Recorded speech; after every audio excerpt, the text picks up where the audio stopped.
කරනං කුසලස්ස උපසම්පදා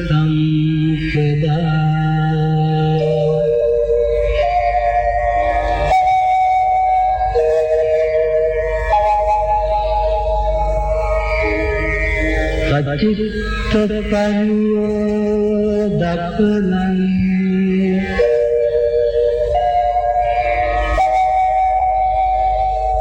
ඒතං බුද්ධානුශාසනං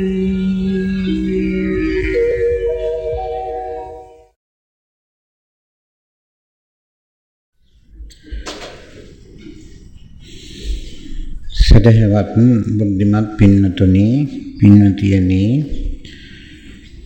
ඔබ සෑම දිනාටම තෙරුවන් සරණයි.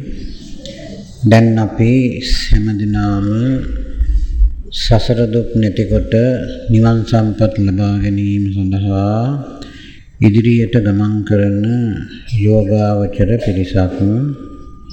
එහෙමනම් මේ උත්තමාර්ථය අපට හඳුන්වා දුන්නා වූ තුනුරුවන්ට නමස්කාර කරගෙන ඉදිරියට ගමන් කරමු. නමෝ තස්ස භගවතෝ අරහතෝ සම්මා සම්බුද්දස්ස නමෝ අරහතෝ සම්මා සම්බුද්දස්ස නමෝ තස්ස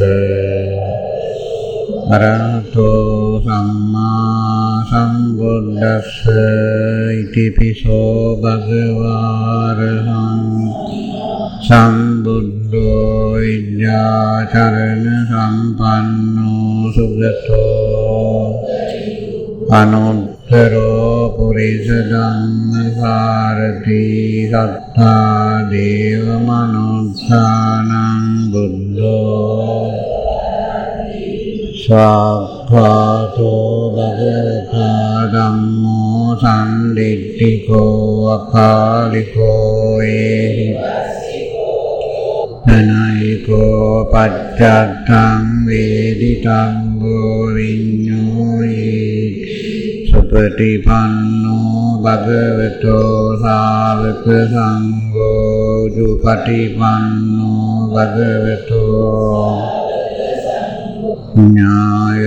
ඥායපටිපන්නෝ භගවතෝ ශාවක සංඝෝ සාමීචි පටිපන්නෝ ශාවක සංඝෝ යදිදං චත්තාරි පුරිස යුගානි පුඤ්ඤලායේස භගවතෝ ශාවක සංඝෝ ආහුනේයෝ පාහුනේයෝ අංජලි කරණීයෝ අනුත්තරං පුඤ්ඤක්ඛෙත්තං ලෝකස්සාන සම්බ පාපස්ස අකරණං කුසලස්ස උපසම් සචිත්ත පරියෝදපනං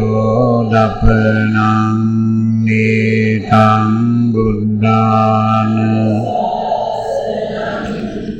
ආර්ගත නික්ඛමත යුඤ්ජත බුද්ධ ශාසන දුනාත මච්චුනෝ හේනං නලා රංව කුඤ්ජරෝ යෝ ඉමස්මින් ධම්ම විනයේ අප්පමත්තෝ පහාය ජාති සංසාරං දුක් සන්තං කරිස්සති අරබෞනිම්මයෝ බුදු සසුනීම යෙදී මාරසින් ජයගනිව් අදම් පෙහෙර සදම් වඩවවෝ සතියෙන් වසයිනම් සාදහම් මගේ නන ගුණ වඩයිනම් ලැබෙවුත් සැපය මනරම් මගේ සම්බුදු මැණික පිලොවට හෙළි කරන ඔබමය සමිඳ මට ඇති එකමිනි සම්බුදු පියේ ඔබ හැර නැත වෙන සරණ ජය වේමි මට ඔබ සීකරන ගමන. එමනම් හැම දිනාටම සම්බුදු සරණයි, සදහම් පිහිටයි, සංඝ රැකවරණයි. දැන් අපි සිරිත් පරිදි බුද්ධානුස්සති භාවනාවත් මෛත්‍රී භාවනාවත් කරගෙන ඉදිරියට ගමන් කරමු. දැන් මේ පින්නතුන්ට මම කියලා දීලා තියෙනවා බුද්ධානුස්සති භාවනාව මෛත්‍රී භාවනාව කරන හැටි. බුද්ධ අනුස්සති කියන්නේ සිහි කරනවා කියන එකයි. බුදුරජාණන් වහන්සේගේ ගුණයන් සිහි කරමින් ටික වෙලාවක් අපි ඉන්නවා. ඉඳලා ඒ අනන්ත බුදුගුණ බලයෙන් තමන් ඇතුළු සියලු සත්වයෝ නිදුක් වෙත්වා නිරෝගී වෙත්වා සුවපත් වෙත්වා කියලා අනික් සත්වයින්ටත් තමන්ටත් ආශිර්වාද කරගන්නවා. ඊළඟට විශේෂයෙන්ම මෙතන භාවනානුයෝගී පිරිසක් ගුරු ශිෂ්‍ය සම්බන්ධතාවය වැඩි කර ගැනීම සඳහා සබැදියාවක් ලබැදියාවක් ඇති කර ගැනීම සඳහා විශේෂයෙන්ම තමන්ට කමඨහන් දෙන ගුරුවරයාට ආශිර්වාද කරන්න ඕනේ. ගුරුවරයා විසින් ශිෂ්‍යයින්ට ආශිර්වාද කරන්න ඕනේ. එතකොට තමයි සබැදියාව කියන එක ඇති වෙන්නේ. දැන් මම ඒ කාරණාව කියලා තියෙනවා 7 පාරක් අරහං සම්මා සම්බුද්ධෝ ආදී වශයෙන් බුදුගුණ පාඨය මෙනෙහි කරන්ඩ අරහාදී බුදුගුණ කියලා තියෙන නිසා අරහං ගුණයෙන්ම පටන් ගන්න. ඊළඟට භගවා කියන තැනට ගියාන් පස්සේ ආයෙත් අරහං කියන වචනේ සිහිපත් කරන්න ඕනේ. ඒ විදිහට 7 පාරක් ඒ වැඩේ කරන්න. කරලා අනන්ත බුදුගුණයන්ගේ බලයෙන් අපට කමඨහන් දෙන ගුරු දේවයාණන් වහන්සේ නිදුක් වෙත්වා නිරෝගී වෙත්වා සුවපත් වෙත්වා කියලා ගුරුවරයාට ආශිර්වාද කරන්න ඕනේ. ඒතකොට මම මොකද කරන්නේ? මෙහි ඉඳගෙන ඔය කට්ටියට ආශිර්වාද කරනවා. ඊළඟට අපි සියලු දෙනාම 3 පාරක් ඒ විදිහට ආශිර්වාද කරන්න. ඊට පස්සේ තවත් 3 පාරක් මේ විදිහට මා ඇතුළු සියලුම සත්වයන් අනන්ත බුදුගුණයන්ගේ බලයෙන් නිදුක් වෙත්වා නිරෝගී වෙත්වා සුවපත් වෙත්වා කියලා සකල ලෝක සත්වයාටම මෛත්‍රී කරන්න. ඒ කරලා සිත පිරිසිදු කර ගැනීම සඳහා සියලු පව් හල යුතුයි කුසල් කළ යුතුයි කියන අදිෂ්ඨානය ඇති කරගෙන ඇත් දෙක අරින්න. දැන් කවුරුත් පටන් ගන්න.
දැන් කවුරුත් ඇස්සරින්න. එතකොට අනන්ත බුදු ගුණයන්ගේ බලයෙන් මා ඇතුළු සියලු සත්වයෝ නිදුක් වෙත්වා නිරෝගී වෙත්වා සුවපත් වෙත්වා කියලා අපි දැන් ප්‍රාර්ථනා කළා. එහෙම නැත්නම් ආශිර්වාද කළා. එතකොට මේවා ප්‍රාර්ථනා කිරීමෙන්වත් ආශිර්වාද කිරීමෙන්වත් එපමණකින් ලබා ගන්න බෑ. එහෙමනම් මොකද කරන්න ඕනේ? අපිත් ඒ අනන්ත බුදු ගුණයන්ගෙන් කිසියම් ගුණයක් ඇති කරගෙන ඒ ගුණේ මත ජීවිතේ පදනම් කරගන්න ඕනේ. අන්න එතකොට නම් අපිටත් පුළුවන් නිදුක් වෙන්න, දුකෙන් අත මිදෙන්න. නිදුක් වෙනවා කියන්නේ දුකෙන් අත මිදෙනවා. නිරෝගී වෙනවා. කායික නිරෝගීතාවය සහ මානසික නිරෝගීතාවය. සුවපත් වෙනවා. සුවපත් වෙනවා කියලා කියන්නේ යහපත් තත්වයට, සපවත් භාවයට පත් වෙනවා කියන එකයි. එතකොට මේක බුදුහාමුදුරුවන් බුද්ධත්වයට පත් වුණා කියලා ඒ බලයෙන්ම අපට වෙන්නේ නැහැ කියන එකත් මතක තියාගන්න ඕනේ. තේරුණා නේද? එහෙමනම් මොකද කරන්න ඕනේ? අපිත් ඒ අනන්ත බුදු ගුණයන්ගෙන් කිසියම් බුදු ගුණයක් ඇති කරගන්න ඕනේ. සිද්ධාර්ථ උතුමන් වහන්සේ සත්‍ය අවබෝධ කරගත්ත නිසා සංසාර දුක් නැති කරගෙන නිවන් සම්පත් ලබාගෙන අපටත් ඒ සංසාර දුක් නැති කරගෙන නිවන් සම්පත් ලබා ගැනීම සඳහා ධර්ම දේශනා කළසේක. එහෙමනම් අපිත් මොකද කරන්න ඕනේ? උන්වහන්සේ අනුගමනය කරන්න ඕනේ. කොහොමද? අපිත් සත්‍ය අවබෝධ කරගෙන අපි ඒ අවබෝධ කරගත්ත සත්‍යය මත ජීවිතේ පිහිටාගෙන නිදුක් නිරෝගී සුවපත් භාවයට පත් වෙලා අනික් අයටත් ඒ සඳහා උදව් උපකාර කරන්න ඕනේ. ඒක තමයි බුදුහාමුදුරුවෝ අනුගමනය කරනවා කියන්නේ. එහෙම නැතුව ප්‍රාර්ථනා කිරීමෙන්වත් ලැබේවා කීමෙන්වත් කවදාවත් ඒව නම් හම්බ වෙන්නේ නැහැ. එතන නැවතුනොත් වෙන්නේ මොකද්ද? මේ බෞද්ධ ජනතාව මන්දෝත්සාහය වෙනවා. අද බොහෝ විට අපිට පේන්න තියෙන්නේ බුදුහාමුදුරුවෝ දෙයයන් වහන්සේ කෙනෙක් බවට පත් කරගෙන. අපි මවන්නේ දෙයයන් වහන්සේ, අපට සැප දුක් ලබා දෙන්නේ දෙයයන් වහන්සේ. එහෙම නෑ නේද? මේ දේව ආගම් වල මේ නිර්මාතෘවරයෙක් ඇති කරගෙන එයා හැම දෙයක්ම අපිට කරලා දෙනවා කියන මතේ පිහිටගෙන අලසව ඉන්න පිරිසක් තමයි මේ තැන් වල අපිට දකින්න හම්බ වෙන්නේ. උත්සාහයක් නෑ කට්ටියගේ. ඒ කට්ටිය කරන්නේ මොකද්ද? දෙවියන් වහන්සේ සතුටු කරමින් ඉන්නවා. පුද පූජා ආදී පවත්වමින්. ඊට පස්සේ දෙවියන් වහන්සේ ඒ කට්ටිය දුකින් අතමුදව ගන්නවා. බුදුදහම කියන්නේ ඒක නෙමෙයි. ඊට හාත්පසින්ම විරුද්ධයි. විරුද්ධයි කියන්නේ වෙනස් කියන එකයි. බුදුදහම කියන්නේ ක්‍රියාකාරීත්වයක්, ප්‍රායෝගිකත්වයක්. එහෙම නැත්නම් යම්කිසි ප්‍රතිපත්තියක දීමක්. මුඛ පරම්පරාවෙන් එන ගුණධර්ම පරම්පරාවක් බුදුදහම කියන්නේ. පොත් පරම්පරාවෙන් එන චීවර පරම්පරාවක් නෙමෙයි. මුඛ පරම්පරාවෙන් එන ගුණධර්ම පරම්පරාවක්. අනන්ත ගුණධර්මයන්ගෙන් අපිට කිසියම් ගුණධර්මයක් ඇති කරගෙන ඒක අපේ ජීවිතය ඒ මත පිහිටවා ගත්තොත් අන්න අපටත් පුළුවන් මේ දුකින් අත මිදී සුවපත් වෙන්න. නිවන් දකින්න පුළුවන්. එතකොට මේක යෙදීමක්, එහෙම නැත්නම් ක්‍රියාත්මක භාවය බුදුදහම කියන්නේ. ආරබත නික්කමත යුංජත බුද්ධ ශාසනය. බුද්ධ ශාසනය අපි යෙදෙන්න ඕනේ. ප්‍රායෝගිකව ක්‍රියාත්මක භාවයට පත් කරන්න ඕනේ. ඒකත් හොඳට මතක තියාගන්න ඕනේ. ඉතින් මේ මගෙන් ඉල්ලීමක් කරලා තියෙනවා මේ 2011 විසක් පොහොය නිමිත්තෙන් මෙතන දේශනාවක් කරන්න කියලා. මේ ඉල්ලීම කලින් කළා නම් කරන්නත් තිබුණා. දැන් නම් මම විසක්කට බණ බාර අරගෙන ඉවරයි.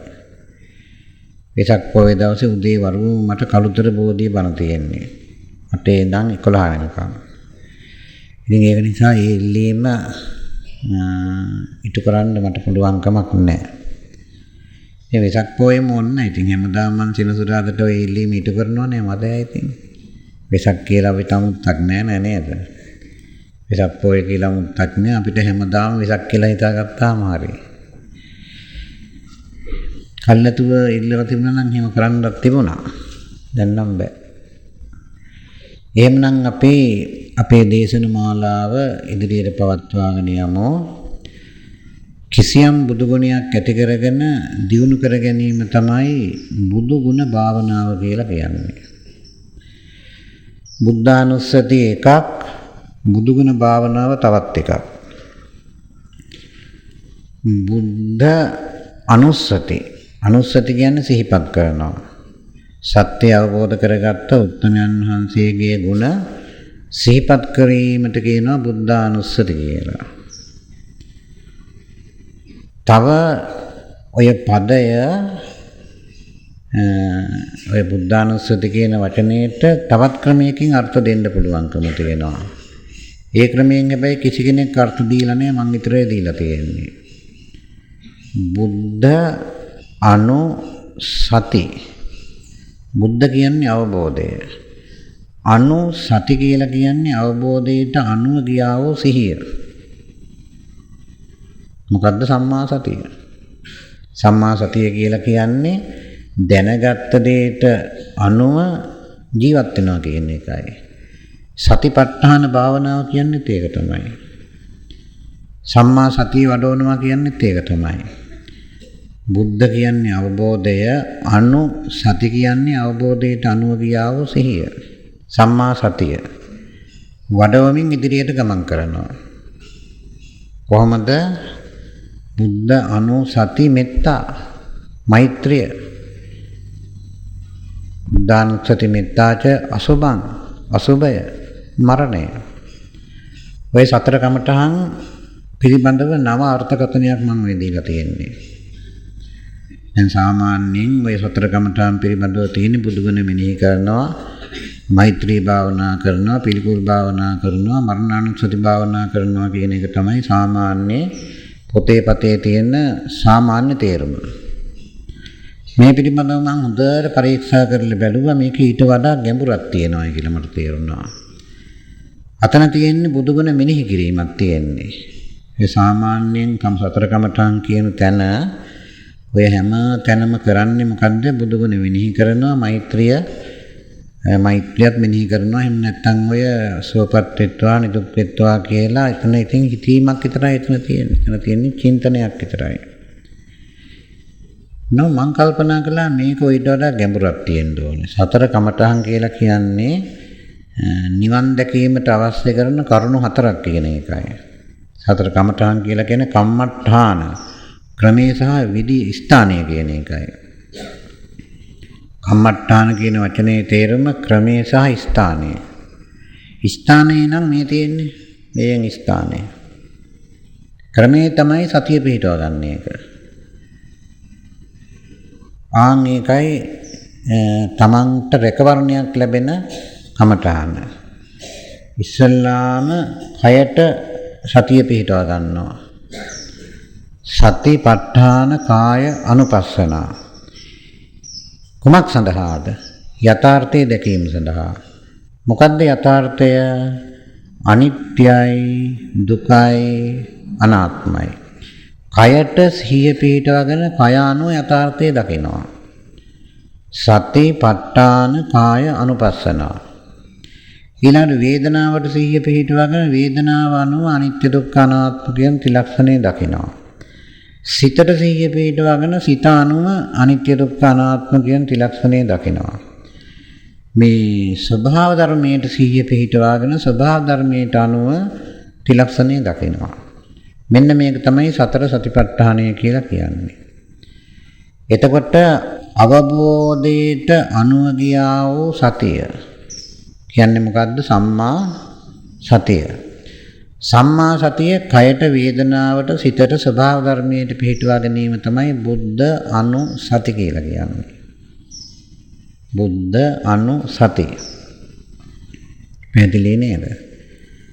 මේක තමයි බුදු ගුණ භාවනා කියලා කියන්නේ. බුදු ගුණ වඩවා ගන්නවා. අතන බුදු ගුණ මෙනෙහි කරනවා. මෙනෙහි කිරීම එකක්, වඩවා ගැනීම තව එකක්. වඩවා ගන්නවා කියන්නේ භාවනා කරනවා කියන එකයි. භාවිතා බහුලී කතා කරනවා. බුදු ගුණ භාවනාම කියලා කිව්වේ මං ආන් ඒකයි. බුදු ගුණයක් ඇති කරගෙන ඒක වඩවා ගන්නවා. එතකොට අප විසින් ඉස්සල්ලාම ඇති කරගන්න ඕනේ බුදු ගුණය පිළිබඳව මම නැවත නැවතත් කියලා තියෙනවා. අදත් කියනවා. අපි මේ භාවනා කරන්නේ බුදුදහමක් පිළි අරගෙන දන් දෙන්නේ, සිල් රකින්නේ, හැම දෙයක්ම කරන්නේ කුමක් සඳහාද කියන බව අපි අවබෝධ කරගන්න ඕනේ. මේ හැම දෙයක්ම කරන්නේ සසර දුකින් අත මිදීම සඳහා, නිවීම සඳහා, සැනසීම සඳහා. එතකොට අපිට මේ සැනසීම, නිවීම නැති වෙලා දුකටපත් වෙලා ඉන්නේ මක් නිසාද කියලා අපි තේරුම් ගන්න ඕනේ. අනවබෝධය හේවත් අවිද්‍යාව නිසා. එහෙනම් අපි දුකෙන් අත මිදී සැනසීම සතුට ලබන්න නම් අවබෝධය ඇති කරගන්න ඕනේ. විද්‍යාව ඇති කරගන්න ඕනේ. යථාර්ථය දකින්න ඕනේ. ආන්ගේ ගුණේ තමයි ඉස්සල්ලාම අපි ඇති කරගන්න ඕනේ. බුදු ගුණ ගැන කතා කරනකොට අනන්තයි, අසීමිතයි, අප්‍රමාණයි. ඒ සියලුම අනන්ත අප්‍රමාණ අසීමිත ගුණයන් පදනම් වෙලා තියෙන්නේ බුද්ධ කියන ගුණේ මත. යම් තැනක ප්‍රඥාවද එතන සියලුම ගුණ ධර්ම තියෙනවා. මෝඩකම තුල කිසිම ගුණ ධර්මයක් නැහැ. එහෙනම් සියලුම ගුණ ධර්ම තියෙන්නේ ප්‍රඥාව තුල. ප්‍රඥාව කියන්නේ යථාර්ථ අවබෝධය. බුද්ධ කියලා කියන්නේ ප්‍රඥාව කියන්නේ දෙකක් නෙමෙයි, එකක්. එහෙමනම් සත්‍ය අවබෝධ කරගත්තාම අපට පුළුවන්කම තියෙනවා මේ භව චක්‍රය, සංසාර චක්‍රය, එවත් සංසාර මන්දිරය නිරුද්ධ කරන්න පුළුවන්. සංසාර මන්දිරයෙන් ඉවත් වෙලා යන්න පුළුවන්කම තියෙනවා. ඒ සත්‍ය අවබෝධ කර ගැනීම සඳහා තමයි අපි මේ සෑම දෙයක්ම කරන්නේ. ඒ සෑම දෙයක්ම කළත් හම්බ වෙන්නේ නැහැ. සත්‍ය අවබෝධ කරගැනීමේ ප්‍රතිපදාවක් තියෙනවා. ඒ ප්‍රතිපදාවේ ගමන් කළේ නැත්නම් සත්‍ය අවබෝධ කරගන්නත් බෑ. අපි දන් දෙන්න ඕනේ, සිල් රකින්න ඕනේ, ඉතින් අනිත් හොඳ වැඩ කරන්න ඕනේ. නමුත් සත්‍ය අවබෝධ කරගන්න නම් ප්‍රඥා සංවර්ධනික ප්‍රතිපදාවෙහිම ගමන් කරන්න ඕනේ. එහෙම නැත්නම් වෙන කිසිම ක්‍රමයක් නැහැ. ආන්නේ ප්‍රඥා සංවර්ධනික ප්‍රතිපදාවෙහි ගමන් කිරීම තමයි බුද්ධං සරණං ගච්ඡාමි කියලා කියන්නේ. ප්‍රඥාව ලබා ගැනීම සඳහා හේවත් බුද්ධ කියන ගුණය ඇති කර ගැනීම සඳහා ඉදිරියට ගමන් කරනවා. කොතනින්ද ආරම්භ කරන්නේ? ශ්‍රද්ධාවෙන්. ශ්‍රද්ධාවෙන් ආරම්භ කරන්නේ. ශ්‍රද්ධාව කියලා කියන්නේ කුමක්ද? බුද්ධ බීජය. ශ්‍රද්ධාව කියලා කියන්නේ බුද්ධ අංකුරයට කියනවා සම්මා දිට්ඨිය කියලා. බුද්ධත්වයට කියනවා මහා ප්‍රඥාව කියලා. මහා ප්‍රඥාව, ශ්‍රද්ධාව, සම්මා දිට්ඨිය සහ මහා ප්‍රඥාව. මහා ප්‍රඥාවෙහි බීජය තමයි ශ්‍රද්ධාව, පැලේ තමයි සම්මා දිට්ඨිය, වැඩි ගිය වෘක්ෂය තමයි මහා ප්‍රඥාව. මහා ප්‍රඥාව ඇති කර ගැනීම සඳහා ශ්‍රද්ධා බීජය ඇති කර ගන්න ඕනේ. කත්තට භික්කවේ ශ්‍රද්ධා බලං දට්ඨබ්බං. මානනී ශ්‍රද්ධාවේ බලස්ථානය, එහෙම නැත්නම් මේ ශ්‍රද්ධාවෙන් ලැබෙන බලය දැනගන්න ඕනේ කොතෙන්ද කියලා අහනවා. චතුසු සෝතාපට්ටි අංගේසු. සතර සෝතාපට්ටි අංගයන් දැකීමෙන් ශ්‍රද්ධාවේ බලය දකින්න පුළුවන්ලු. ඒ කියන්නේ සතර සෝතාපට්ටි අංග ඇති වෙන්නේ ශ්‍රද්ධාව තුලින්මයි. සතර සෝතාපට්ටි අංග කියන්නේ සෝතාපන්න පුද්ගලයෙක් තුල විද්‍යමාන වන්නා වූ කරුණු හතරක්. මොනවාද ඒ කරුණු හතර? බුද්ධේ අවිච්ඡප්පසාද, ධම්මේ අවිච්ඡප්පසාද, සංඝේ අවිච්ඡප්පසාද, අරියකන්ත සීල.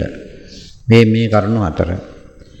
යම් පුද්ගලයෙක් තුල ඔය කරුණු හතර විද්‍යමාන වෙනවා නම් බුදු පියාණන් වහන්සේ දේශනා කරනවා කාගෙන්වත් අහන්න එපා. සෝතාපන්නෝ හමස්මි අවිනිපාත ධම්මෝ නියතෝ සම්බෝධි පරායනෝ කියලා තමන්ටම කියාගන්න කියලා. ඔය කරුණු හතර තමන් තුළ විද්‍යමාන වෙනවා නම් කාගෙන්වත් අහන්න යන්න එපා. තමන් සෝතාපන්නද කියලා අහන්න යන්න එපා. මේ කරුණු හතර තමා තුළ තියෙනවද කියලා බලන්නේ කිව්වා. එතකොට බුද්ධේ අවිච්ඡප්පසාද කියලා කියන්නේ බුදු ගුණ දැනගෙන බුදුහාමුදුරුවෝ කෙරෙහි පහදිනවා. ධම්මේ අවිච්ඡප්පසාද කියන්නේ ධම්ම ගුණ දැනගෙන ධර්මයේ කෙරෙහි පහදිනවා. සංඝේ අවිච්ඡප්පසාද කියන්නේ සංඝ ගුණ දැනගෙන සංඝයා කෙරෙහි පහදිනවා. අරිය කන්ත සීලය කියලා කියන්නේ ආර්යයන් වහන්සේලා බැබලෙන්නේ කුමකින්ද? ආන්ගේ සීලය ඇති කරගන්නවා. මේකයි සෝතාපට්ටි අංග. එහෙනම් බුදු ගුණ දැනගෙන, දහම් ගුණ දැනගෙන, සංඝ ගුණ දැනගෙන පැහැදීම ඇති කරගන්න පුළුවන්කම තියෙන්නේ කාටද? සෝතාපන්න පුද්ගලයෙකුට පමණයි. සෝවාන් මාර්ගස්ත පුද්ගලයෙක්වත් බුදු ගුණ, දහම් ගුණ, සංඝ ගුණ දන්නේ නැහැ. එහෙනම් ඉතින් අනික් අය ගැන කවර කතාවද? පැහැදිලි නේද? සෝතාපන්න පුද්ගලයෙක් සෝවාන් ඵල සමාපත්තියට සමවැදිලා එයින් නැගී සිටිනකොටම එයා දැනගන්නවලු තමන් කවුද කියලා. තමන් කවුද? සතර අපායෙන් සදහටම අත මිදුණ නිවන් දකින්න වරම් ලබාගත් පුද්ගලයෙක්. ඉතින්දී එයාට කල්පනා වෙනවලු. එහෙම නැත්නම් එයාට අදහසක් ඇති වෙනවලු සතර අපායෙන් සදහටම අත මිදලා නිවන් දකින්න වරම් ලබා ගන්නවට වඩා උත්තමාර්ථයක් මේ ලෝකේ නැහැ. මට මේ මහා සැපත, මේ උත්තමාර්ථය ලබා දුන්නේ කවුද කියලා එයාට මතක් වෙනවලු. යා ඉතින්දී සම්මා සම්බුද්ධ ගුණය දකින්නවලු. සම්මා සම්බුද්ධ කියන්නේ පරෝපදේශ රහිතව සත්‍යය අවබෝධ කරගෙන තමාගේ දුක් නිමාගෙන අනික් අයගේද දුක් නිමා ගැනීම සඳහා උපදෙස් දීමට සමත් වන හේයින් සම්මා සම්බුද්ධ නම් වනසේක. අන්න එතෙන්දී යා දන්නවලු මට මේ දුගතියෙන් අත මිදී නිවන් දකින්න වරම් ලබා දීම සඳහා වරම් ලබා ගැනීම සඳහා උපදෙස් දුන්නේ කවුද? බුදු පියාණන් වහන්සේ, වෙන කිසිම කෙනෙක් නෙමෙයි. බුදුවරයෙක්මයි උපදෙස් දෙන්නේ. එන කාටවත් ඒ උපදේශය දෙන්න බෑ. තේරුණා නේද? අන්න එතෙන්දී එයා දැනගන්නවලු එහෙමනම් බුදු පියාණන් වහන්සේ සම්මා සම්බුද්ධයි. උන්වහන්සේට අපේ දුක් නැති කරලා දීම සඳහා මා පාර පෙන්වන්න පුළුවන් කියන බව අවබෝධ කරගන්නවා. අන්න එතෙන්දි තමයි පළමුවෙන්ම බුදුගුණ දකිනවා කියන්නේ. බුදුගුණ දකිනකොට ඉස්සල්ලාම දකින්නේ සම්මා සම්බුද්ධ ගුණය. දකින්නේ කවුද? සෝතාපන්න පුද්ගලයෙක්.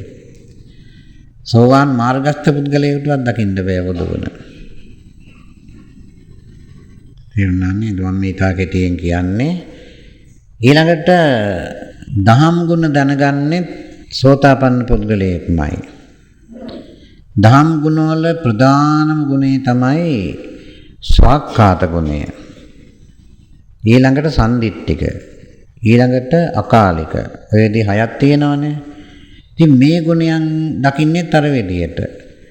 සෝවාන් ඵල සමාපත්තියට සමවැදිලා ඒ නැගී සිටිනකොටම තමන් දන්නවා තමන් කවුද කියලා.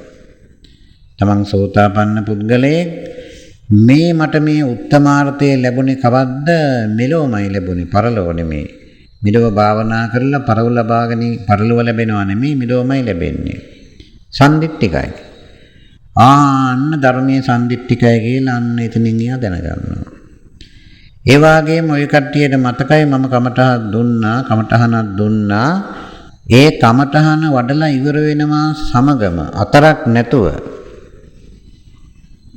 ඵලයටපත් වුණා. සමාධිය ඇති වුණා. අන්න ඒක තමයි අකාලිකයි කියලා කියන්නේ. අතරක් නැහැ, කාල සීමාවක් නැහැ. ප්‍රතිපත්ති පුරලා අවසාන වෙනකොටම ඵලය ලැබෙනවා. මෙන්න මේ විදිහට සෝතාපන්න පුද්ගලයේ ධර්මයේ ස්වාක්ඛාතයි, සම්දිට්ඨිකයි, අකාලිකයි ආදී දහම් ගුණ දකිනවා. සංඝ ගුණ දකින්නේ මෙහෙමයි. තමන් සෝවාන් ඵලයට සමවැදිලා ඒ නැගී සිටිනකොටම එයා දැනගන්නවලු තමන් කවුද? සෝවාන් ඵලයටපත් වන සෝතාපන්න පුද්ගලයෙක්. සම්මාදිට්ඨිය තියෙනවා තමන්ට. සුපටිපන්නයි. ඔය සුපටිපන්නයි කියන එකේ තේරුම මොකද? සම්මාදිට්ඨිය තියෙනවා කියන එකයි. උජුපටිපන්නයි. සම්මාදිට්ඨිය ඇති කරගත්ත පුද්ගලයෙක් කාය කොහෙවත් යන්නේ නැහැ. අරේ මෙහෙ පනින්නේ නැහැ. කෙලින්ම ඍජුවම ගමන් කරනවා. ඥායපටිපන්නයි. එයා නිවන් දැකීමේ න්‍යායට අහු වෙලා ඉවරයි. මෙන්න මේ විදිහට සංඝ ගුණ දකින්න සෝතාපන්න පුද්ගලයා තමා තුලින්මයි මේව දකින්නේ. පච්චත්තං වේදිතබ්බෝ කියලා කියන්නේ. මේ හැම දෙයක්ම දකින්නේ තමා තුලින්. මෙන්න මේ විදිහට තුනුරුවන්ගේ ගුණ දැනගන්නවා. දැනගෙන තුනුරුවන්ට පහදිනවා. ඊළඟට ඒතනත්තාට අරියකන්ත සීලය තියෙනවා. අරියකන්ත සීලය කියලා කියන්නේ පාරමිතා සීලය. තණ්හා මාන දිට්ඨි ආදී මේ කෙලෙස් වලින් නොමැඩගත්තා වූ ඒවා යටපත් කරගෙන කරුණාවෙන් මෛත්‍රියෙන් යුක්ත වුණා වූ සීලයට කියනවා අරියකන්ත සීලය කියලා. පාරමිතා සීලය කියලා කියනවා. එතන අරියකන්ත සීලයෙන් හිමත් පාරමිතා සීලයෙන් පමණයි කෙනෙකුට මාර්ගඵල ලබන්න පුළුවන්. තණ්හාවෙන් බරිත වුණා වූ අපායට බයෙන් දිව්‍ය ලෝකයට කෑදරකමින් රකින්නා වූ සීලයකින් කවදාවත් මාර්ගඵල ලබන්න බෑ. මාර්ගඵල ලබනවා නම් ලබන්න පුළුවන්කම තියෙන්නේ අරියකන්ත සීලයේ හෙවත් පාරමිතා සීලයෙන්මයි. මෙන්න මේ විදිහට බුදු ගුණ දැනගෙන, දහම් ගුණ දැනගෙන, සංඝ ගුණ දැනගෙන පැහැදීම සහ අරියකන්ත සීලයේ යම් තැනක තියෙනවා නම් එතන සෝතාපන්න පුද්ගලයෙක් දකින්න ලැබෙනවා. එතනත් ප්‍රසාද කියන වචනේ තියෙනවා. එතනත් තියෙන්නේ ශ්‍රද්ධාව. දැන පැහැදීම කියන මේ කාරණාව එතනත් තියෙනවා. එතකොට අද හුඟා පොත්පත්වල සඳහන් කරලා තියෙන්නේ දැන පැහැදීම කියලා කියන්නේ උන්නෝකයි. බුදු ගුණ දැනගෙන පහදිනවා. දහම් ගුණ දැනගෙන පහදිනවා. සංඝ ගුණ දැනගෙන පහදිනවා. ඒක කිසි වැරද්දක් නැහැ. ඒක හරි. හැබැයි එතෙන්ද යන්න පුළුවන්කම තියෙන්නේ සෝතාපන්න පුද්ගලයෙකුට. තුන්රුවන්ගේ ගුණ දැනගෙන පහදින්න වෙන කිසිම කෙනෙකුට බෑ. සෝතාපන්න භාවයෙන් ඉහළම කට්ටියට පුළුවන්. මම මේ කියන්නේ පහළ අයට නම් බෑ කියලා. එතකොට මේ දැන පැහැදීම කියන එක ඔතනින් පටන් ගත්තා නම් එතකොට සෝතාපන්න වීම සඳහා අපිට මොකක්ද අවශ්‍ය වෙන්නේ? ඒ ශ්‍රද්ධාව අවශ්‍ය වෙනවා. ශ්‍රද්ධාව අවශ්‍ය වෙනවා. ශ්‍රද්ධා බීජං කියලා කියන්නේ දැන් සෝතාපන්න වුණා කියලා කියන්නේ සම්මාදිට්ඨිය ඇති වුණා කියන්නේ පැලය කියන එක නේද? ඔය පැලය ගැන මම මේ කතා කළේ. ඔය දැන පැහැදීම බුදු ගුණ දැනගෙන, දහම් ගුණ දැනගෙන, සංඝ ගුණ දැනගෙන පැහැදීම කියන්නේ එතන පැලය තියෙන්නේ. එතකොට මේ පැලය හටගන්න බීජයක් තියෙන්න එපා. මොකද්ද ওই බීජය? සද්දා බීජං කියලා තියෙනවා. සද්දා බීජං. එතකොට මේ බීජ අවස්ථාව ගැන තමයි අපි දැන් ඊළඟට කතා කරන්න ඕනේ. දැන් මම මෙච්චර වෙලා කතා කළේ පැලය ගැන කතා කළේ. සම්මා දිට්ඨිය කියන්නේ ශ්‍රද්ධාවෙන් ඇතිවන්නා වූ ප්‍රඥා පැලය. බුද්ධ පැලය, බුද්ධ අංකුරය. එතකොට අංකුරයක් හෙවත් පැලයක් හටගන්න බීජයක් තියෙන්න එපාය. ත්‍රිපිටකයේ හැමතැනම කියලා තියෙන්නේ ශ්‍රද්ධාව බීජයක් වශයෙන් පෙන්ලා තියෙන්නේ. ශ්‍රද්ධා බීජං. එහෙමනම් බීජය කුමක්ද? එතන තියෙන්නේ දැන පැහැදීම තමයි. ධම්මේ අවෙච්ඡප්පසාදේන සමන්නාගතෝ අරිය ශාවකෝ. ධර්මයේ දැනගෙන ධර්මයට පහදීම ඇති කරගන්නවා. අන්න ඒ අයට කියනවා ආර්ය ශ්‍රාවක කියලා.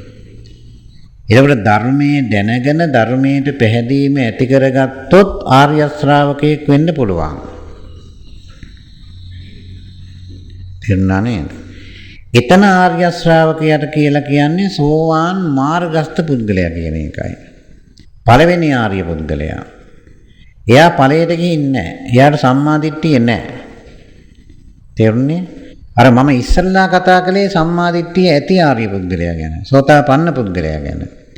දැන් කතා කරන්නේ සද්දා බීජං කියන තැන ඉඳලයි මම දැන් කතා කරන්නේ. එතකොට පැලයක් හටගන්න බීජයක් තියෙන්න එපාය. එතකොට මෙතන සද්දා බීජය කියන්නේ මොකද්ද? ධම්මේ අවිච්ඡප්පසාද. ධර්මයේ දැනගෙන ධර්මයට පහදිනවා. මෙතන දැන කියන එක සම්බන්ධ වෙන්නේ එහෙම නැත්නම් දැනීම ඇති වෙන්නේ ප්‍රත්‍යඥයෙකුට. දැනීම ඇති වෙන්නේ. ප්‍රත්‍යඥයෙක් ධර්මය ගැන දැනගන්නකොටම මොකද වෙන්නේ? ධර්මයට පහදිනවා. එහෙනම් මේ දැනගන්නේ මොකද්ද? පහදින්නේ කොතෙන්ද? දැනගන්නේ ලෝක ධර්මයේ පිළිබඳව, පහදින්නේ නිර්වාණ ධර්මයට. ධම්මේ අවිච්ඡප්පසාද කියලා කියන්නේ ධර්මයේ දැනගෙන ධර්මයට පහදිනවා කියන එකයි. ධර්මයේ දැනගෙන ධර්මයට පහදිනවා. දැනගන්නේ තමන් ඉන්න තැන. තමන් ඉන්නේ කොහෙද? ලෝකයේ තුල. එහෙනම් ලෝක ධර්මයේ පිළිබඳව අවබෝධ කරගෙන නිර්වාණ ධර්මයට පැහැදුනා නම් ආන්ගේ පුද්ගලයාට කියනවා පළවෙනි ආර්ය ශ්‍රාවකයා කියලා. සෝවාන් මාර්ගස්ත පුද්ගලයා. දැනගන්නකොටම මොකද වෙන්නේ? නිර්වාණයට පහදිනවා. දැනගන්නේ මොකද්ද? ඉන්න තැන හේවත් ලෝකය. ලෝකයේ අනිත්‍යයි දුකයි කියලා දැනගන්නකොටම නිර්වාණයට පහදිනවා. එතන ඉඳන් එයා මොකද කරන්නේ? නිවන් දැකීමේ පරම පවිත්‍ර චේතනාවෙන් යුක්තව, නිස්සරණ අධ්‍යාසයෙන් යුක්තව වැඩ කටයුතු කරනවා. නිවන් දැකීමේ පරම පවිත්‍ර චේතනාවෙන් යුක්තව වැඩ කටයුතු කරන්න නම් ලෝකය අනිත්‍යයි දුකයි අනාත්මයි, මේක ගිනි ගොඩක්, කරදර ගොඩක්, අසහනියක්, පීඩාවක්, අසත් ධර්මයක්, ලෙඩක්, දුකක් කියන මෙන්න මේ ටික දැනගන්න ඕනේ. දැනගන්නකොටම ඔය ටික දැනගන්නකොට මේ පුද්ගලයා යකඩ දන්වල් වලින් දාලා බැඳලා තිබ්බත් මේ ලෝකයේ තුල රඳවා ගන්න බෑ. කඩාගෙන බිඳගෙන යන්න හදනවා. අන්න එතන තමයි ආර්ය භූමියෙහි පිළිසිඳ ගැනීම කියලා කියන්නේ. ඡන්ද, චිත්ත, විරිය, වීමංස. මේ සතර ඉද්ධිපාද ඇති වෙනවා. නිවන් දැකීමේ කැමැත්ත, ශ්‍රද්ධාව කියන්නේත් ඒකයි. චිත්තය කියලා කියන්නේ මේ පිළිබඳව අවශ්‍ය කරන සමාධිගත සිත. වීරිය. ඇයි මේක ගිනි ගොඩක් කියලා දැනගන්නකොට පැනලා දුවන්න හිතෙනව නෑ. වීරිය ඇති වෙන්නේ නැද්ද? ඇති වෙන්න ඕන නේද? විමර්ශ. විමර්ශය කියන්නේ ධර්මයේ පිළිබඳව තව තවත් විමසමින් ඉදිරියට ගමන් කරනවා. අසත් ධර්මයේ පිළිබඳවත් විමසනවා, සත් ධර්මයේ පිළිබඳවත් විමසනවා. මෙන්න මේ සතර ඉද්ධිපාද ආරම්භ වෙන්නේ තුන්වතනින් තමයි. ශ්‍රද්ධාව ආරම්භ වෙන්නේ තුන්වතනින්. හැබැයි එතන ශ්‍රද්ධාවට කියන්නේ මොකද්ද? ධර්මය දැනගෙන ධර්මයට පහදිනවා. මේක හොඳට තේරුම් ගන්න ඕනේ. අතන සෝතාපන්න පුද්ගලයා තුළ ශ්‍රද්ධාව ඇති වෙනවා. එතන තියෙන්නේ මොකද්ද? සද්ධර්මය දැනගෙන, සද්ධර්මයේ ගුණයන් දැනගෙන සද්ධර්මයට පහදිනවා. මෙතන අසද්ධර්මයේ දැනගෙන සද්ද නිර්වාණයට පහදිනවා. තේරුණා නේද? අතන දැන් ධම්මේ අවෙච්ඡප්පසාද, බුද්ධේ අවෙච්ඡප්පසාද කියන තැන සෝතාපන්න පුද්ගලයෙක් සද්ධර්මයේ ගුණ, ධර්මයේ සම්දිත්තිකයි, අකාලිකයි, ඒහිපස්සිකයි ආදී වශයෙන් දැනගෙන පහදිනවා. මෙතනක් තියෙන දැන පැහැදීම කියලා. මෙතන දැනගන්නේ මොකද්ද? ඉන්න තැන අසත් ධර්මයේවත් ලෝකයේ පිළිබඳව අවබෝධ කරගෙන නිර්වාණයට පහදිනවා. ඒ පැහැදීම ඇති වුණ වෙලාවේ ඉඳන් එයා ඡන්ද, චිත්ත, විරිය, වීමංස කියන සතර ඉද්ධිපාද ඇති කර ගන්නවා. නිවන් දැකීමේ පරම පවිත්‍ර චේතනාවෙන් යුක්තව හැම වැඩක්ම කරන්න පටන් ගන්නවා. ආන්‍යව තමයි පාරමිතා කියලා කියන්නේ. මාර්ගඵල ලබන්න නම් පාරමිතා පුරන්න ඕනේ. සෝවාන් ඵලයටපත් වෙන්නත් පාරමිතා පුරන්න නැතුව බෑ කාටවත්. පාරමිතා පුරන්න ඕනේ. පාරමිතා කියලා කියන්නේ පරතරට යාමට අවශ්‍ය කරන ගුණධර්ම කියන එකයි. සංසාර සාගරයෙන් ඈතර වීමට අවශ්‍ය කරන ගුණධර්ම. මොනවද? ශ්‍රද්ධා, වීරිය, සති, සමාධි, ප්‍රඥා. ඡන්ද, චිත්ත, විරිය, වීමංස. ඊළඟට සතර ඉද්ධිපාද, සතර සම්‍යක් ප්‍රදන් වීරිය, පංච බල, පංච ඉන්ද්‍රිය ආදී සියලුම ගුණධර්ම ඇති කර ගැනීම සඳහා වැඩ කටයුතු කරනවා. ඒවා තමයි පාරමිතා කියලා කියන්නේ. එතකොට ලෝකයේහි යථාර්ථයේ දුකයි කියලා දැනගන්නේ කවුද? පෘථග්ජනයෙක් දැනගන්නේ. දැනගන්නකොට මේ පෘථග්ජනයට මොකද වෙන්නේ? ආර්ය භූමියට ඇතුළු වෙනවා. අන්න ඒක තමයි ශ්‍රද්ධා ජාතෝ උපසංකමති කියලා කියන්නේ. ඒකයි ශ්‍රද්ධාව ඇති වෙනවා සමගම උපසංකමති තුනුරුවන්ගේ සමීපයට පැමිණෙනවා. තුනුරුවන් තුලට ඇතුළු වෙනවා. ශ්‍රද්ධා ජාතෝ උපසංකමති. උපසංකමිත්වා පෛරුපාසති. එතන ඉඳන් එයා තුනුරුවන් අසුරු කරමින් තමයි ජීවත් වෙන්නේ. ආර්ය සමාජය තුල ආර්ය සංඝ සමාජයේ සමාජිකත්වය ලබා ගන්නවා. නැවත නැවත ධර්ම ශ්‍රවණය කරනවා. පෛරුපාසන්තෝ ධම්මං සුනාති. සුත්වා ධම්මං ධාරේති. නැවත නැවත ධර්මය අහනවා, දරා ගන්නවා. දතානං ධම්මානං අත්තං උපපරික්කති.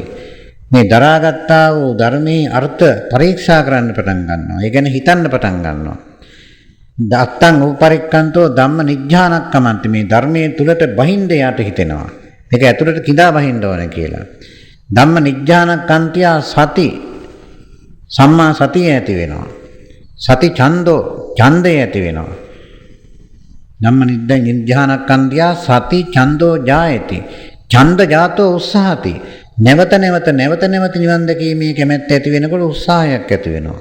උත්සාහිත්වා තුලේති. ඊට පස්සේ මොකද කරන්නේ? මේ දෙපැත්ත තුලණය කරනවා. ලෝකයේද වඩා හොඳ නිර්වාණයේද? එහෙම නැත්නම් අසත් ධර්මයේද සත් ධර්මයේද? කිරා මෙන බලනවා. ධම්ම නිජ්ජානක්කන්තියා සති ඡන්தோ ජායති. ඡන්ද ජාතෝ උත්සාහති. උත්සාහිත්වා තුලේති. තුලහිත්වා පදහති.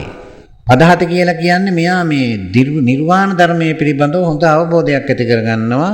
මේ පැත්ත තමයි අපි ගමන් කරන්න ඕනේ. මේ පැත්ත තමයි අපි අල්ලා ගන්න ඕනේ. පහිතත්තෝ සමානෝ කායේන චේව පරම සත්‍යං සත්‍ය කරෝති. අන්න ඒ විදිහට මේ ක්‍රමයේ අනුගමනය කිරීමෙන් සමානෝ කායේන චේව කියලා කියන්නේ මේ තමා තුලින්ම, වෙන කෙනෙක් තුලින් නෙමෙයි. තමා තුළින්, මෙතන කාය කියලා කියන්නේ තමා කියන අර්ථය. තමා තුළින්ම සත්‍ය අවබෝධ කරගන්න. සමානෝ කායේන චේව පරම සත්‍යං සත්‍ය කරෝති. පරම සත්‍ය අවබෝධ කරගන්නවා. මෙන්න මෙතනින් තමයි අපේ මේ සංසාර මන්දිරය නිරුද්ධ කිරීමේ ගමනේවත් මාර යුද්ධය ආරම්භ කරන්නේ උන්වතුනින් තමයි. දැන් මම ශ්‍රද්ධාව කියන වචනේ හොඳට පැහැදිලි කරලා දුන්නා. එකතනක් තියෙනවා තුනුරුවන් කෙරෙහි තුනුරුවන්ගේ ගුණ දැනගෙන තුනුරුවන්ට පහදිනවා. ඒ ශ්‍රද්ධාව තියෙන කාටද? සෝතාපන්න පුද්ගලයන්ට. අඩුම තරමින් ඉතින් ඉහා කට්ටියක් තියෙනවා. නමුත් මෙතන ශ්‍රද්ධාව කියලා කියන්නේ බුද්ධ බීජය. අතන සෝතාපන්න පුද්ගලයා කියන්නේ බුද්ධ අංකුරය. බුද්ධ අංකුරය එකක්, බීජය තව එකක්. දැන් පොල් ගෙඩියක් තියෙනවා, පොල් පැලයක් තියෙනවා. ඒතර පොල් පැලයක් හටගන්න පොල් ගෙඩියක් තියෙන්න එපා නේද? ඒතර අර පොල් පැලේ කියන තැනත් අපි දැන් කතා කළා සෝතාපන්න පුද්ගලයෙක් තුල තිබිය යුතු ශ්‍රද්ධාව ගැන. පැහැදිලි නේද? එතකොට මෙතන කතා කරන්නේ සද්දා බීජං, බීජය ගැන කතා කරන්නේ. එතන බීජය කියලා කියන්නේ සෝතාපන්න වෙලා නැහැ එතන. එතන දැන කියන එක ඇති වෙන්නේ පෘථග්ජනයෙකුට. කොහොමද මේ පෘථග්ජනයට මේ දැන කියන එක ඇති වෙන්නේ? ඊළඟට අපි යන්න ඕනේ එතෙන්ට. මේ දැනීමේවත් ප්‍රඥාව කියන්නේ කොටස් තුනකට බෙදනවා. සුතමේ පඤ්ඤා, චින්තාමේ පඤ්ඤා, භාවනාමේ පඤ්ඤා කියලා.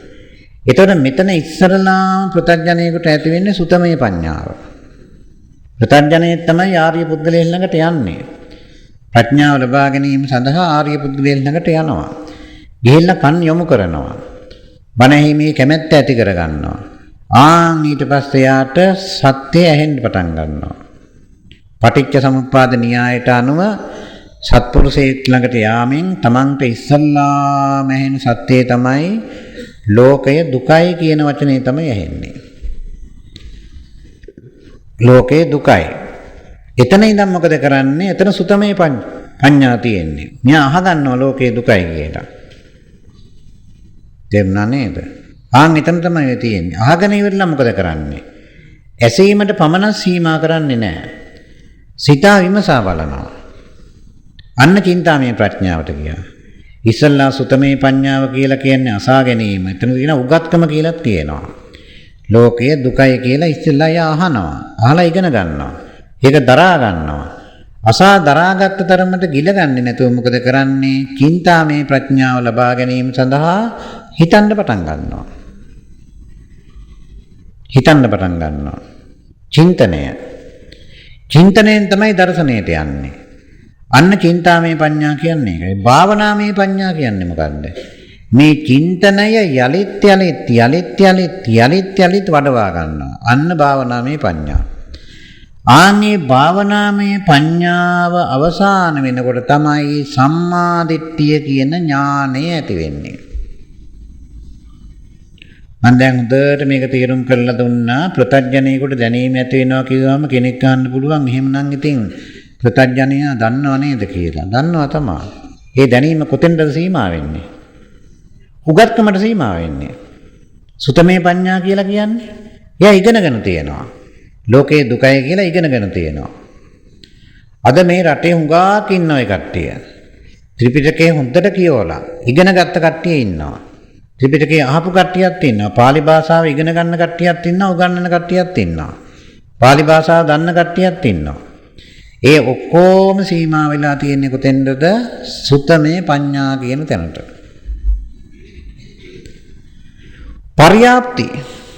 පර්යාප්තිය කියන්නේ මොක තමයි? පර්යාප්තිය ප්‍රතිපත්තියේ යොදා ගැනීම, ප්‍රතිපත්තියට දා ගැනීම තමයි චින්තනය කියලා කියන්නේ. පර්යාප්ති ප්‍රතිපත්ති ප්‍රතිවේද. අන්න එතනින් පස්සේ තමයි ප්‍රතිවේදේවත් අවබෝධය ලැබෙන්නේ. මේක හොඳට තේරුම් ගන්න ඕනේ. ඒතරේ සුතමේ පඤ්ඤාව කියන එක කාටද ලැබෙන්නේ? ප්‍රත්‍යඥයෙකුට ලැබෙන්නේ. අද ඕන තරම් ප්‍රත්‍යඥයෝ ඉන්නවා මේ ලෝකේ. සුතමේ පඤ්ඤා තියෙන ප්‍රත්‍යඥයෝ ඉන්නවා. ත්‍රිපිටකේ කටපාඩම් කරගත්ත අය ඉන්නවා. ත්‍රිපිටකෙම කටපාඩම් කරගත්ත අය ඉන්නවා. සතිපට්ඨානේ කටපාඩම් කරගත්ත අය ඉන්නවා.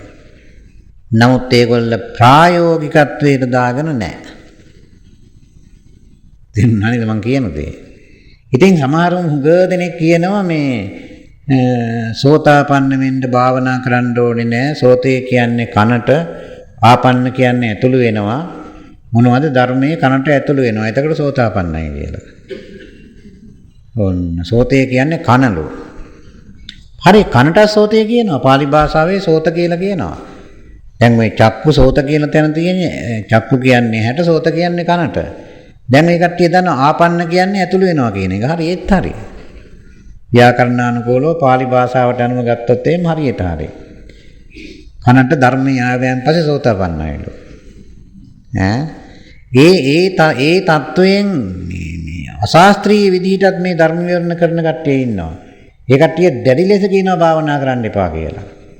සෝතේ කියන්නේ කනට, ආපන්න කියන්නේ ඇතුළු වෙනවා. කනට ඇතුළු වෙනයන් පස්සේ හරි සෝතාපන්නයි කියලා. තේරුණා නේද? ඉතින් ඕවාගේ මේ පාලි භාෂාව පිළිබඳව තේරුමක් නැති අයට හොඳට මවාපාන්න පුළුවන්. මම අහලා තියෙනවා තවත් තැනක අනිත්‍ය කියන වචනයත් ඔය විදිහට විස්තර කරලා තියෙනවා. ඉච්ඡ කියන්නේ කැමති දේ. හරි. අපිත් පිළිගන්නවා. ඉච්ඡාව කියලා කියන්නේ කැමැත්ත නෑ, කැමති දේ නෑ. ඉච්ඡ කැමති දේ නැති වෙන එක අනිත්‍යයිලු. ඔන්න තේරුම් කළා. ඉච්ඡ හරියට සංදි විසන්දි කරලා පෙන්වන්නත් පුළුවන්. ඉච්ඡ අනිච්ච අනිච්ච. ආයෙ කිසිදු වැරද්දක් නැහැ. සංදියක් හරි ගස්සලා විසන්දි කරලා ආයෙත් සංදි කරලා පෙන්වන්න පුළුවන්. දැන් කියන්නේ ඉච්ඡ කියන්නේ මොකද්ද? කැමති දේවල්. කියන්නේ නැති වෙනවා. අන්න ඒකලු දුක. යද නිච්ඡන් තන් දුක්ඛං කියන්නේ ඔකලු. අනිත්‍ය නිසා දුක ඇති වෙනවලු. ඉතින් මේ අනිත්‍ය කියන්නේ මොකේද? කැමති දේවල් නැති වෙන එක අනිත්‍යයිලු. බලන්න මොන තරම් අශාස්ත්‍රීය කියමනක්ද කියලා. ඉතින් පාලි වලට සම්බන්ධ කරලා පෙන්නනවා. ඉතින් මේ අසරණ ජනතාවට කාගේ පිහිටක්ද? අපේ පිහිට හැරෙන්න.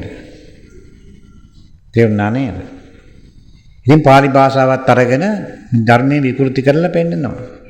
පින්නතුනි අනිත්‍ය කියන වචනේ තේරුම වයිබ්‍රේට් කියන එක. අනිත්‍ය කියලා කියන්නේ මෝෂන් චලනය. අනිත්‍ය කියන්නේ නැති වෙනවා කියන එක නෙමෙයි. නැති වෙනවා කියන එකට අනිත්‍ය කිව්වොත් වැරදි. ඇති වෙනවා කියන එකට අනිත්‍ය කිව්වොත් වැරදි. අනිත්‍ය කියන වචනේ තේරුම වේගයක් කියන එකයි, චලනය කියන එකයි. මෙන්න අනිත්‍ය දකින්නවා කියන්නේ මේ වේගය දකින්නවා. වේගය දැක්ක හැටි ලෝක සංඥා සියල්ලක්ම නිරුද්ධ වෙනවා. තේරුණා නේද? ඉතින් අන්න ඒව මහා ගැඹුරු අර්ථකථන මේගොල්ලෝ අරගෙන නිකාමේ පහත් විදිහට තේරුම් දීලා ඉච්ඡ කියන්නේ කැමැත්තලු කැමැත්ත නැති වෙනකොට දුකයිලු. ඔන්න අනිත්‍ය තේරුවා. ඊළඟට ඒකෙම තෝරලා තියෙනවා මේ අප්‍රිය කරන දේවල් නිසා ගැටීම ඇති වෙනවා කියලා. අප්‍රිය කරන දේවල් තියෙනවනේ දැන් අසුචි, වමනේ, කහලකොඩවල් එහෙම තියෙනවනේ. මේ ඒක නිසාලු ගැටීම ඇති වෙන්නේ. රහතන් වහන්සේට වමනේ ගොඩක් පෙන්වන්නකෝ බලන්න. ගැටීම ඇති වේද කියලා බලන්න. ඔය ගැටීම තියෙන්නේ වමනේ ගොඩේවත් අසුචි ගොඩේවත් කහල ගොඩේවත් නෙමෙයි. ගැටීම තියෙන්නේ හිතේ. ඇලීම තියෙන්නේ හිතේ. ඇයි මේවට ඇලෙන්නේ ගැටෙන්නේ? ලෝකේ යථාර්ථය නොදන්න නිසා. ඉතින් ඒ කට්ටිය කියනවා මේ කහල ගොඩවල් ටික අයින් කරපුවාම ගැටීම නැති කරගන්න පුළුවන්. දැන් එතනම කියලා තියෙන හොඳ ලස්සන වචනයක්. දැන් ගැටීම නැල්ලු ප්‍රභාකරන් නෑ නේද දැන්? දැන් ප්‍රභාකරන් නැති නිසා ගැටීම නැල්ලු. ඔය දේශනාවම කියලා තියෙනවා. ඒක ප්‍රභාකරන් කියනවා තියෙනවා. මං හදලා කියනවා නෙමෙයි. දැන් ගැටීම නැල්ලු මිනිස්සුන්ට. ප්‍රභාකරන් නෑ දැන්. ප්‍රභාකරන් තුල ගැටීමක් නැහැ. කහල ගොඩවල් වල අසුචි ගොඩවල් වල ගැටීමක් නැහැ. රජමාලිගාව වල ඇලීමකුත් නැහැ. රත්තරන් ගොඩවල් වල ඇලීමකුත් නැහැ. කහල ගොඩේ ගැටීමකුත් නැහැ. ඇලීම ගැටීම තියෙන්නේ අපේ හිත තුළ. මක් නිසාද? අනවබෝධය නිසා. තේරුණා නේද? ඉතින් මෙන්න මේ විදිහේ මහා ලාමක අදහස් ඉදිරිපත් කරනවා. තේරුණා නේද? ඉතින් මට ඕන කරන්නේ ඇත්ත වශයෙන්ම මේ විතර බුද්ධිමත් පිරිසක් ඉදිරිපිට මම මේ කතා කරන්නේ බුද්ධිමතුන්ගේ බුද්ධිය කිති කවන්නයි මට ඕන කරන්නේ. බුද්ධිය කිති කවනවා කියලා කියන්නේ හිතන්න උගන්නන්න කියන එකයි. උගන්නනවා කියන එක. ඊට පස්සේ හිතන්න පටන් ගන්නවා. එතකොට සුතමේ පඤ්ඤාව ගැන මම මේ කිව්වේ. සුතමේ පඤ්ඤාව කියලා කියන්නේ අසාදරා ගන්න එකයි. ඒක උගත්කම. උගත්කම. ඒක තමන්ගේ දෙයක් නෙමෙයි. අනුන්ගේ දෙයක් ඒක. අනුන්ගේ දෙයක්. ඒක අවශ්‍යයි. අනවශ්‍යයි කියනවා නෙමෙයි. ඒක එකපාරටම මේ ඉගෙනගත්ත තරමට අසාදරාගත්ත තරමට ගිලගන්නේ නැතුව ඒක ගිලගත්තොත් නම් කවදාවත් සත්‍ය අවබෝධ කරගන්න බෑ. චින්තනය ඊළඟට දාන්න ඕනේ. චින්තයන්තෝ පුරිසෝ විශේෂං අධිගච්ඡති හිතන්න පටන් ගන්න ඕනේ. හිතන පුද්ගලයාට තමයි විශේෂත්වයකට යන්න පුළුවන්කම තියෙන්නේ. අන්න ඒක තමයි චින්තාමේ පඤ්ඤා කියලා කියන්නේ. ඒක සුතමේ පඤ්ඤා, චින්තාමේ පඤ්ඤා. ඒ චින්තාමේ ප්‍රඥාව ඇති වෙන්නේ සෝවාන් මාර්ගස්ත පුද්ගලයෙකුට තමයි චින්තාමේ ප්‍රඥාව ආරම්භ වෙන්නේ. සුතමේ පඤ්ඤාව ඇති වෙන්නේ ප්‍රත්‍යඥයෙකුට. ප්‍රත්‍යඥයාට සුතමේ පඤ්ඤාව ඇති වෙනකොට මෙතන දැනීමක් ඇති වෙනවනේ ලෝකේ පිළිබඳ නේද? දැනීමක් ඇති වෙනව නේද? ඥානයක් ඇති වෙනව නේද? ප්‍රඥාවක් ඇති වෙනව නේද? ඒ ප්‍රඥාව ඇති වෙන්නේ කාටද? ප්‍රත්‍යඥයෙකුට ඇති වෙන්නේ. ඒ ප්‍රඥාව ඇති වෙනකොටම ලෝකේ දුකයි කියලා දැනීම ඇති වෙනකොටම ඒ තැනත්තාට මොකද ඊළඟට ඇති වෙන්නේ?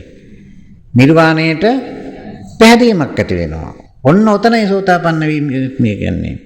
ආර්ය පුද්ගලයාගේ මූලාරම්භය ඔන්න ඔතන තමයි තියෙන්නේ. එතන තමයි සෝවාන් මාර්ගය කියලා කියන්නේ. සෝවාන් මාර්ගයට ප්‍රවිෂ්ඨ වෙනවා. ආර්ය සමාජයේ සමාජිකත්වය ලබා ගන්නවා. එහෙම නැත්නම් ආර්ය සමාජයේ නැමැති කුසෙහි පිරිසිඳ ගන්නවා. ඒ පිරිසිඳ ගැනීම සඳහා තමයි ඔය දැන කියන එක සුතමේ ප්‍රඥාව කියන එක අවශ්‍ය වෙන්නේ. එතන ඉඳන් එයා චින්තාමේ ප්‍රඥාවට දා ගන්නවා. හිතන්න පටන් ගන්නවා. ලෝකේ දුකයි කියලා අසා ගන්නවා, දරා ගන්නවා, හිතනවා, විමසනවා. ලෝකය කියන්නේ මොකද්ද කියලා යා හොයාගෙන යනවා. මොකද්ද මේ ලෝකය කියලා කියන්නේ? බුද්ධානුමත ලෝකය කියලා කියන්නේ විඥාන නාම රූප තුනම තියෙන්න ඕනේ. දැන් මේ සාමාන්‍ය විද්‍යාඥයෝ අපිට ලෝකය කියලා පෙන්වන්නේ මොකද්ද? රූපස්කන්ධය විතරයි. ඒගොල්ලෝ ලෝකය කියලා පෙන්වන්නේ විශ්වයට ලෝකය කියලා කියන්නේ. සත්වයන් ගැන කතාවක් නෑ. සත්වයොත් විශ්වය තුල ඉන්නවා කියලා කතා කරන්නේ. ඒක ලෝකය කියලා කියන්නේ මොකේද? විශ්වයට.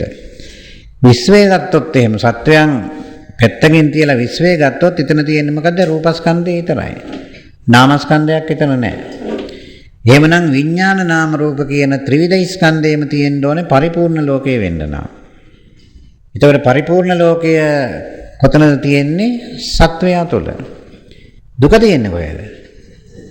අන්න හරි, දුක තියෙන්නේ සත්වයා තුළ.